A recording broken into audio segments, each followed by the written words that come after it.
오늘 교회력을 보니까요, 이 교회 이 일정을 나와 있는 그런 달력을 보니까 두 가지 날이 함께 써 있었습니다. 첫 번째는 우리가 성령 강림절, 그래서 오늘 성령 강림절을 우리가 보내며 우리 스톨도 이제 빨간색으로 되어 있잖아요. 우리가 성령의 임하심을 의미하면서 이제 이 빨간색 스톨도 하고요.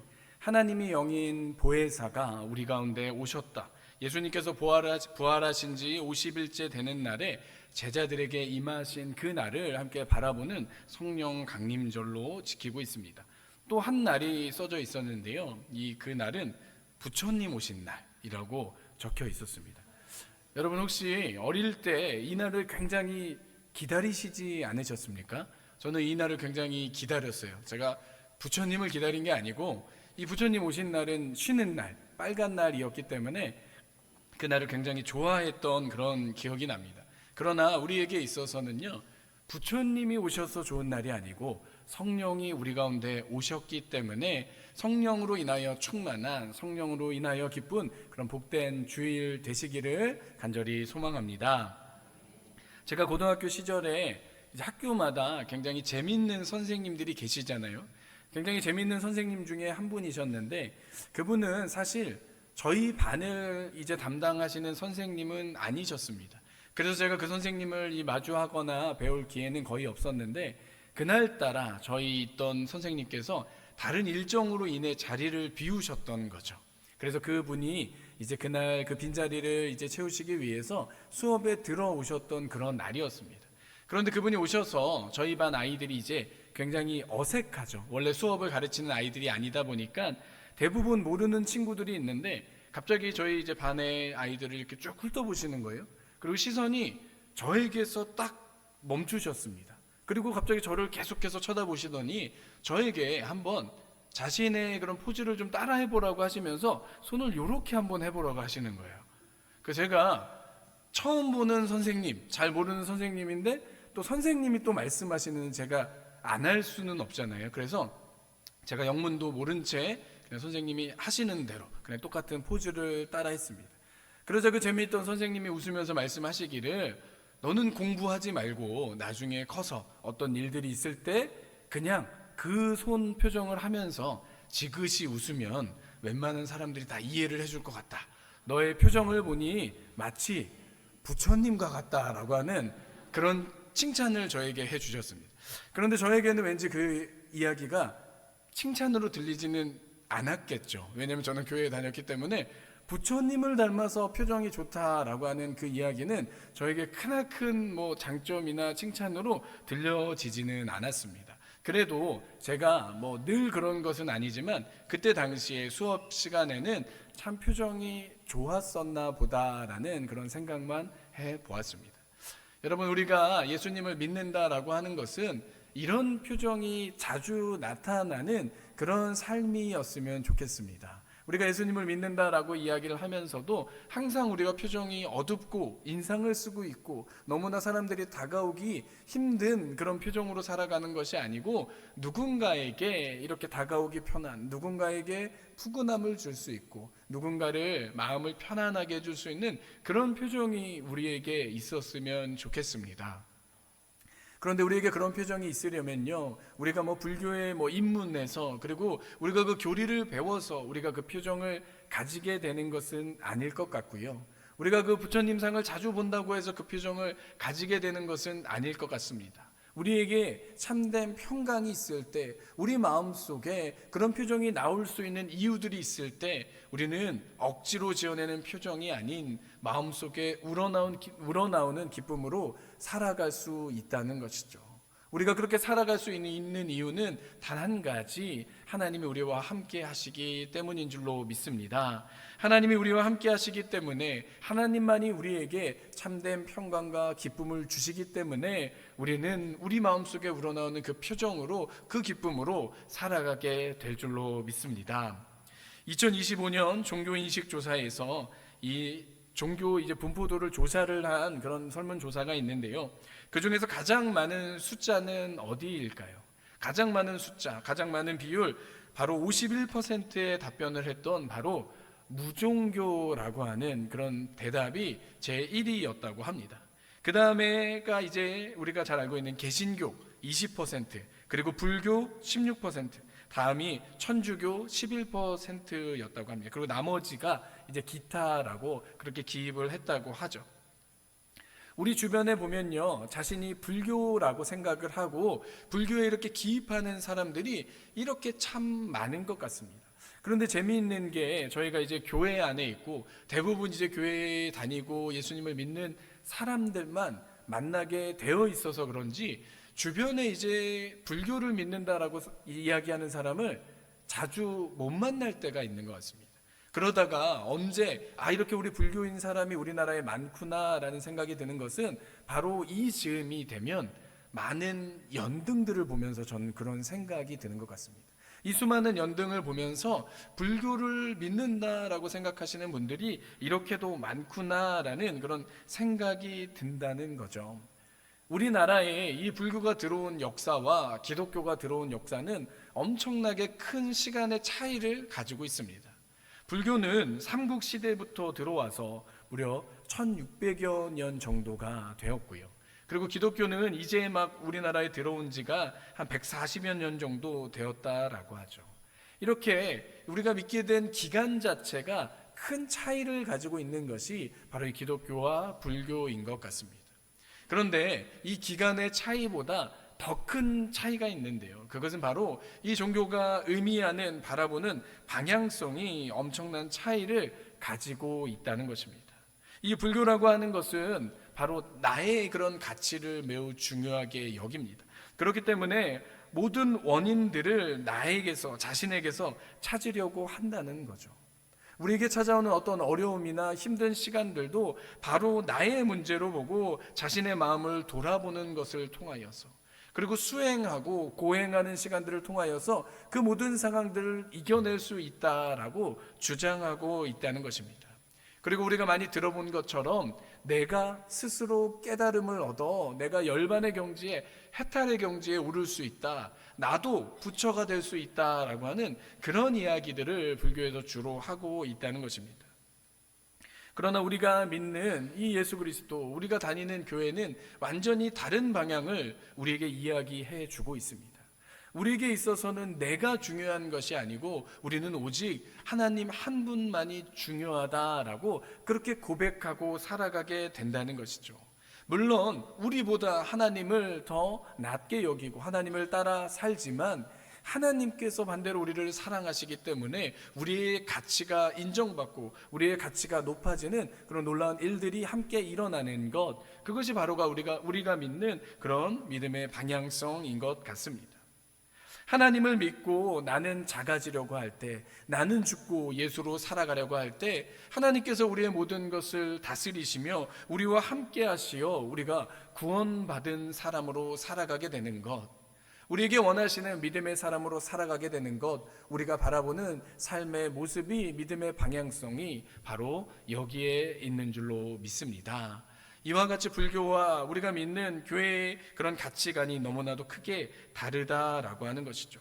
오늘 우리가 읽은 말씀은 바로 이 중요한 가치에 대해서 우리에게 설명해 주고 있습니다. 하나님에게서부터 시작되어서 내가 중요한 것이 아닌 하나님이 주신 믿음이 중요하다라고 하는 것을 우리에게 말씀해 주고 있다라고 하는 것이죠. 그래서 우리가 오늘 살펴본 말씀에 보시면 우리가 그 은혜에 의하여 구원을 받았다라고 분명히 우리에게 말씀해 주고 있습니다. 그 은혜에 의하여 우리는 구원을 받았다. 우리가 어렸을 때부터 교회에 다니면서요, 우리가 교회에 다니면 구원을 받는다라고 하는 이야기를 참 많이 들어왔습니다. 그리고 어떤 분들은 가르쳐서 이 교회에 다니면서 예수님을 믿으면서 구원받는 것이 우리 신앙의 이유이다, 우리가 교회에 다니는 가장 큰 이유는 바로 구원받는 것이다 라고 그렇게 이야기하시는 분들도 있습니다. 어떤 면에서 보면 이것만이 아니다라고 생각이 들기도 하지만 사실 가장 중요하게 우리가 예수님을 믿고 구원받는다라고 하는 것, 우리의 신앙생활에서 가장 큰 이유가 되는 것도 사실입니다. 우리가 예수님을 믿으면 구원을 받기 때문인데 우리가 구원받을 수 있는 이유가 어디에 있습니까? 우리가 예수님을 믿고 우리가 하는 신앙의 행위로 우리가 구원받는 것이 아니라 우리에게는 오히려 구원받을 특별한 이유가 없다라고 하는 것을 우리가 성경 말씀을 통해서 늘 확인하게 되는 것 같습니다. 우리가 우리 자신의 모습을 바라볼 때는 하나님 앞에 우리가 구원받기에 어울리는 모습이 있습니다라고 주장할 수 있는 모습들이 사실 거의 없다는 것이죠. 그렇기 때문에 우리가 구원받는 이유는 바로 우리에게 있는 것이 아니고 구원을 주시는 하나님에게 있는 줄로 믿습니다. 하나님께서 우리에게 구원을 주시기로 작정하셨기 때문에, 예비하여 주셨기 때문에 우리는 예수 그리스도를 통하여 거저 구원받게 되었다는 것이죠. 우리가 성경 말씀을 읽으면서 잘 알고 있는 포도원 품꾼의 비유가 있습니다. 이 포도원 품꾼의 비유에서 보시면 한 포도원 주인이 일꾼을 얻기 위해 이른 아침에 장터로 나가게 됩니다. 우리가 쉽게 이해하기 좋은 용역시장 그런 걸로 이해해 볼 수가 있겠죠. 거기에 일을 하기 위해 기다리고 있는 수많은 사람들이 있고요. 그리고 각자 필요에 의해서 나의 일을 잘 감당할 수 있는 사람들을 바라보며 그 사람들을 데리고 가서 일을 맡기고 그에 대한 삭스를 주는 그런 구조로 우리가 이해할 수 있습니다. 이 포도원 주인이 나아가서 이제 일할 수 있을 만한 사람을 찾는데 이제 아침 일찍 나가서 일할 만한 사람을 데리고 오게 됩니다. 그리고 하루의 품삯으로 한 데나리온을 약속하게 되는데 이 한 데나리온이라고 하는 가치는 하루 노동자의 하루 품삯, 그러니까 하루 이제 그 일한 값을 통하여서 가족들이 먹을 수 있는 그런 가치들로 우리가 이해해 볼 수가 있습니다. 아침 일찍 나아가서 이제 일할 수 있는 사람들을 데리고 오는데 그 이후에도 시간이 한참 지난 이후에 나아가서도 이제 선택받지 못해서 일할 자리를 얻지 못해서 놀고 있는 사람들을 한 사람 한 사람 데리고 오기 시작합니다. 오전 9시에 가서 그 사람들을 데리고 오고요. 난 12시에 가서도 오후 3시에 가서도 사람들을 데리고 옵니다. 그런데 우리가 여기서 생각해 볼 것이 왜 그 사람들은 선택받지 못하고 그 자리에 계속해서 남아 있습니까? 아마도 일을 잘할 수 있는 사람들이 먼저 선택을 받게 되는 것이고 다른 사람들이 바라볼 때 이들에게는 나의 일을 충분히 맡길 수가 없겠다라는 그런 생각이 들었기 때문입니다.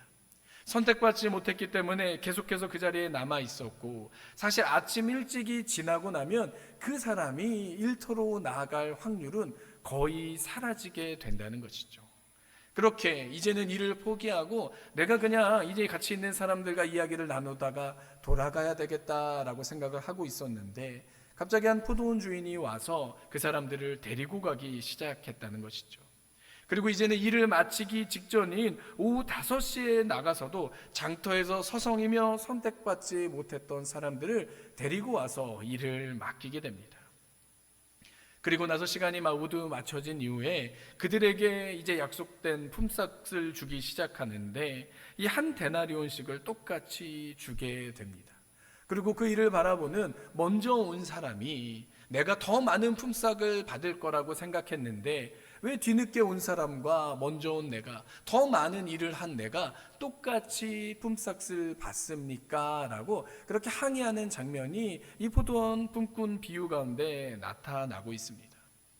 그런데 우리가 이 비유를 통해서 생각해 볼 수 있는 것은 주인이 얼마나 큰 기회를 주었는지, 이 사람들이 왜 내가 선택받지 못하고 경제적으로 논리에 맞지 않는 그 부분이 중요한 것이 아니라 하나의 품삯을 이 한 데나리온을 받았기 때문에 그들의 가족들은 굶지 않았다라고 하는 것을 우리가 기억할 필요가 있습니다. 그들이 하루의 품삯을 잘 벌어갔기 때문에 그들에게 예비된 양식을 구할 수 있었다라고 하는 것, 그렇기 때문에 이 비유에서 포도원 주인을 통하여서 일을 잘 하지 못해 보이는, 그들에게 내세울 것이 없는 그들이 단지 주인 때문에 선택을 받고 주인 때문에 하루 먹을 양식을 얻을 수 있었다라고 하는 것을 우리가 기억할 필요가 있다는 것이죠. 이 일이 일어난 것은 그들이 일을 잘하게 생긴 사람들이었기 때문이 아니라 바로 주인이 베풀어준 그런 사랑 때문이었습니다. 오늘 우리에게 주시는 말씀 가운데 우리가 그 은혜에 의하여 구원을 받았다고 합니다. 우리가 은혜라고 할 때 어떤 것을 은혜라고 부릅니까? 우리에게는 구원을 받을 만한 이유가 하나도 없었는데, 우리는 구원받을 수 있는 자격이 하나도 없는 사람들인데, 받을 만한 이유가 하나도 없는데 우리에게 주시기 때문에 우리는 은혜라고 부르게 됩니다. 우리를 향한 엄청난 사랑을, 엄청난 선물을 하나님께서 준비해 주셨다는 것입니다. 그렇기 때문에 우리는 그것을 받기만 하면 되는 것이죠. 우리가 믿음으로 말미암아 하나님이 주시는 그 은혜를 믿음으로 받게 된다는 것, 그것을 기억하실 수 있기를 바랍니다. 여러분, 혹시 최근에 막 신청해서 받는 고유가 지원금 혹시 다 받으셨습니까? 전체 국민의 70%를 대상으로 이제 2차 지급 신청이 진행 중에 있습니다. 그래서 지난주부터 이제 지급을 신청하면 받게 되는 그런 구조가 있는데, 저는 이 신청 날짜를 계속해서 기다리고 있었어요. 그래서 내가 언제 신청할 수 있는지 날짜를 잘 보고 있다가, 이게 그냥 신청할 수 있는 게 아니었잖아요, 처음에는. 그래서 이제 그 출생 연도에 따라서 신청할 수 있는 날이 따로 정해져 있었던 거죠. 그래서 저는 제가 신청할 수 있는 해를, 그 날짜를 계속해서 기다리다가 아침이 되자마자 빠르게 신청해서 이제 그 지원금을 지급받았습니다. 그리고 지급받아서 굉장히 기분 좋게 마치 이제 여윳돈이 생긴 것처럼 생각을 했는데, 빠른 시간 안에 벌써 바닥이 보이는 것 같습니다. 이제 지원금을 받을 때는 좋은데 시간이 얼마 되지 않았는데 이제 빨리 사라지는 그런 허무함을 느낄 때도 있습니다. 여러분, 그런데 어찌되었던 간에 이 일에 대해서 또 찬성하는 입장과 반대하는 입장이 다 존재하는 것 같습니다. 왜냐하면 이에 대한 여러 가지 다른 의도가 있지 않은가라는 생각들도 있고요. 그리고 어찌됐든 간에 이 일이 뭐 지역의 경제를 살리는데 도움이 된다라고 하는 그런 입장도 이렇게 다를 수 있다는 거죠. 그런데 중요한 것은, 이렇게 중요한 그런 지원금이 준비되어 있어도 중요한 것은 우리가 신청해서 받을 수 있다는 것이죠. 어찌됐든 간에 우리에게 도움이 될 수 있는 그 부분들을 신청하지 않으면 자동으로 우리에게 들어오는 것은 아니라는 겁니다. 우리가 하나님께 은혜를 믿음으로 받는다라고 할 때 바로 이런 의미가 있는 것 같습니다. 하나님께서 우리에게 허락하여 주신 이 엄청난 구원의 선물들이 너무나 중요하게 우리를 위해서 예비되어 있는데, 이 지원금을 신청하지 않으면 받지 못하는 것처럼 우리가 믿음으로 말미암지 않고는 이 엄청난 구원의 은혜를 받을 수가 없다는 것이죠. 사실 믿음이 더 큰 겁니까? 아니면 하나님이 주신 은혜가 더 큰 것입니까? 우리가 믿음으로 반응한다라고 하는 것과는 비교도 되지 않는 하나님의 사랑이, 하나님의 은혜가 우리를 향하고 있습니다. 그런데 우리가 믿음으로 반응하지 않는다면, 믿음으로 말미암지 않는다면 그 엄청난 은혜를 누릴 수가 없다는 것이죠. 그렇기 때문에 우리가 믿음이라고 하는 것은 하나님이 주신 이 구원을, 선물을 받아들이는 손과 같이 생각해 볼 수도 있을 것 같습니다. 우리는 하나님 허락하여 주신 그 엄청난 사랑을 받아들이면 되는 사람입니다. 우리는 믿음으로 반응하면 된다는 것이죠. 그 엄청난 선물을 하나님께서 우리를 위하여 예비해 두셨기 때문입니다. 하나님께서 우리에게 선물을 주시기 위하여 그 아들 예수 그리스도를 우리를 위하여 이 땅에 보내주시고, 예수님이 십자가에서 우리를 위하여 대신 달려 돌아가심으로 인하여 우리를 위한 사랑이 예비되어 있기 때문입니다. 그렇기 때문에 오늘 말씀에 나오는 것처럼 우리는 결코 자랑할 수 없습니다. 우리에게 허락하여 주신 그 사랑과 그 은혜를 우리는 사람들에게 마치 내가 받은 것처럼, 나 때문에 주어진 것처럼 자랑할 수 없다는 것이죠. 그렇기 때문에 오늘 말씀이 이것은 너희에게서 난 것이 아니다, 너희의 행위에서 난 것이 아니라 하나님의 선물이다라고 분명히 우리에게 말씀해 주고 있습니다. 우리가 구원받기 위해서, 우리가 과거 시대에도요, 이 영생을 누리기 위해서 노력했던 무수한 사람들이 있었습니다. 그러나 그 어떠한 노력으로도, 어떠한 선행으로도 구원을 얻을 수 있는 사람은 단 한 사람도 없었다는 것이죠. 그렇기 때문에 하나님의 선물로, 하나님께서 우리에게 허락하여 주신 그 은혜로 인해서만 우리는 구원받게 되는 줄로 믿습니다. 때로는 우리가 교회 안에서 많은 봉사와 많은 섬김으로 나아갈 때가 있습니다. 우리가 하나님을 위해서 또 많은 또 재정을 들여서 하나님이 원하시는, 기뻐하시는 사업에 동참할 때가 있다는 거죠. 그리고 많은 사람들이 교회 안에서 오늘 하루만 해도 우리가 이 한 번의 예배를 드리기 위해서 얼마나 많은 분들이 수고하고 계십니까? 우리가 또 안내위원으로 또 교회 학교를 섬기고 또 식당 봉사로 또 얼마나 많은 보이지 않는 곳에서 교회를 위해서 수고하시는 분들이 있습니까? 그런데 그 모든 것들도 우리가 구원받기 위해서 행하는 것이 아니라, 그렇기 때문에 우리가 자랑할 수 있는 것이 아니고, 우리가 교회에서 내가 이만큼을 했어, 내가 교회 안에서 이만큼을 맡고 있어 라고 자랑할 수 있는 것이 하나도 없다라고 하는 것입니다. 다만 우리에게 허락하여 주신 구원에 감사하여 감격하여 우리가 그렇게 봉사하고 섬기고 우리의 재정을, 우리의 시간을, 우리의 마음을 아낌없이 드리게 된다는 것이죠. 이 방향성을 우리가 잘 기억해야 될 것 같습니다.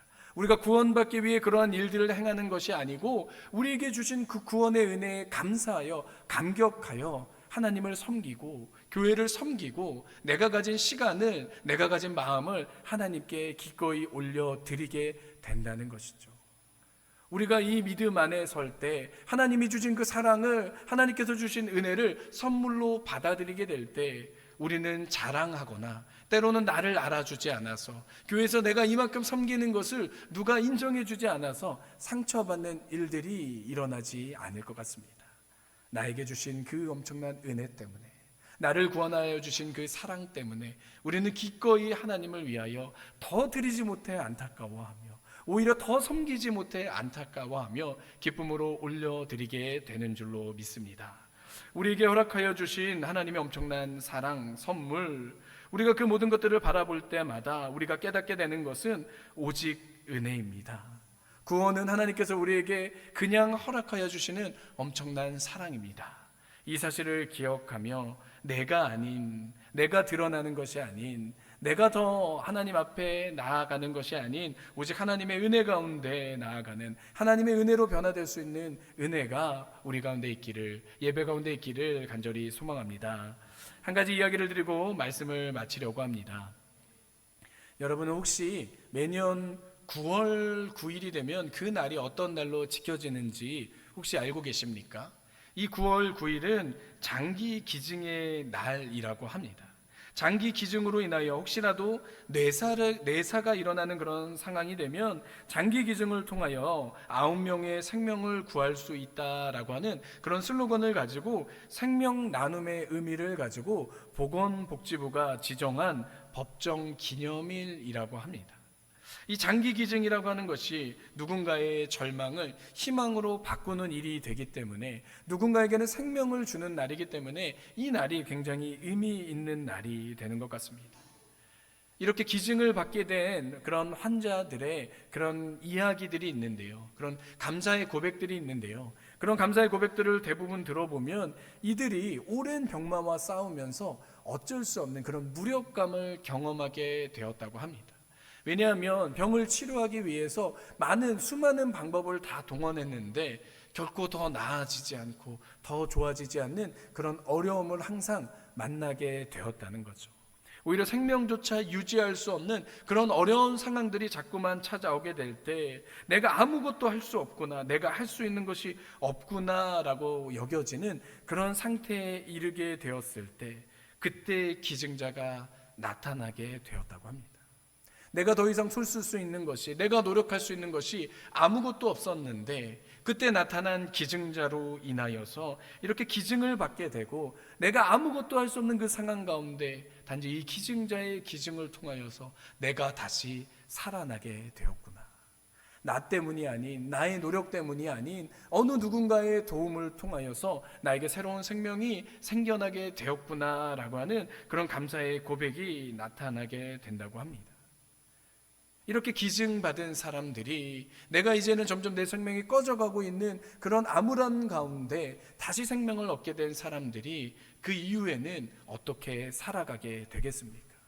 나에게 주신 그 기쁨으로, 나에게 주신 그 생명으로 인하여 나에게 장기를 기증해 준 그 사람을 기억하면서 이전과는 완전히 다른 삶을 살아가게 된다는 것입니다. 우리가 하나님 앞에 설 때, 우리가 예수 그리스도의 그 십자가 사랑으로 구원받았다라고 이야기를 할 때 우리는 우리의 무력감과 절망감을 생각해 볼 수 있습니다. 우리 어떠한 인간도 스스로 구원받을 수 있는 사람들이 없었는데 스스로 구원받을 수 있다라고 주장할 수 있고 자랑할 수 있는 것이 아무것도 없었는데 우리는 예수님으로 인하여 구원받게 되었습니다. 그렇기 때문에 우리가 그 구원을 믿는다면, 우리에게 베푸신 그 은혜를 믿는다면 우리는 이전처럼 살아갈 수 없다는 것이죠. 우리는 그 은혜 때문에, 그 사랑 때문에 감격하여 누군가에게 하나님의 그 사랑을 전하며 누군가를 도와주고 누군가를 다시 세워줄 수 있는 그런 삶을 살아가게 된다는 것입니다. 그렇게 살아갈 수 있는 저와 여러분이 다 되시기를 간절히 소망합니다. 우리에게 허락하여 주신 그 엄청난 구원과 은혜, 그 은혜를 바라볼 때 모든 것을 우리가 선물로 거저 받았기 때문에 우리 또한 누군가에게 그렇게 전해줄 수 있는, 누군가에게 그렇게 사랑을 베풀 수 있는 저와 여러분이 다 되시기를 간절히 소망합니다.